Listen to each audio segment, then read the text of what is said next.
We are here sa mundo na ng Popo. So now, actually, ang gagawin natin ngayon is tuturo ako kayo paano maglipat ng points sa coins using USDT para mas maraming coins ang makuha niyo. So, ang una natin gagawin ay kailangan syempre i-top up. So, pipindutin natin yung coins and then top up. Then, syempre, USDT. Yan, makikita nyo. Kita nyo yung contract address dito sa baba, i-copy nyo yan.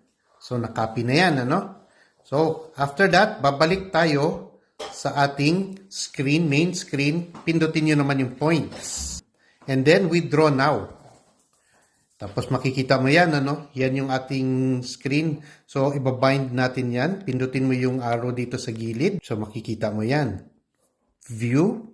Siyempre, papasok mo yung ano mo yan. Yung code. Okay, so makikita natin yan, ano? Nakita nyo na meron tayong contract address dyan.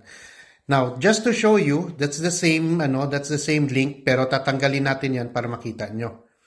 And then, tanggalin nyo yon, i-X nyo, kung hindi yan yung link nyo, i-X nyo siya, tapos ilagay natin yung link natin.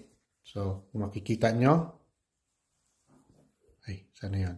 Okay. See, it's the same link. So, submit mo yan. Ano ba yan? Psst. Yung aso namin. Okay. And then, after that, i-withdraw now. Okay, so, mayroon tayong 1021. So, withdraw natin yan. Confirm. Ayan. So, makikita nyo yan, no? So, confirm natin. Exchange coins. So, 99,584 yung ating 102 points. So, mas malaki ang nakukuha natin pag ginamit natin ang USDT. Yan. Yun. Enter na naman. So, okay na siya. Na-withdraw na siya. So, tingnan natin kung ilang coins ang meron tayo sa ating main screen. Ayan, kita nyo, 0 na yung points natin. O yan, see? 116,503. Yun lang, guys. So, yan. Mas madaling kumuha ng coins. So, kita nyo, 0 na yung points, tapos yung coins na dagdagan na. Yan guys, yan lang yung ating tutorial ngayon. Maraming salamat!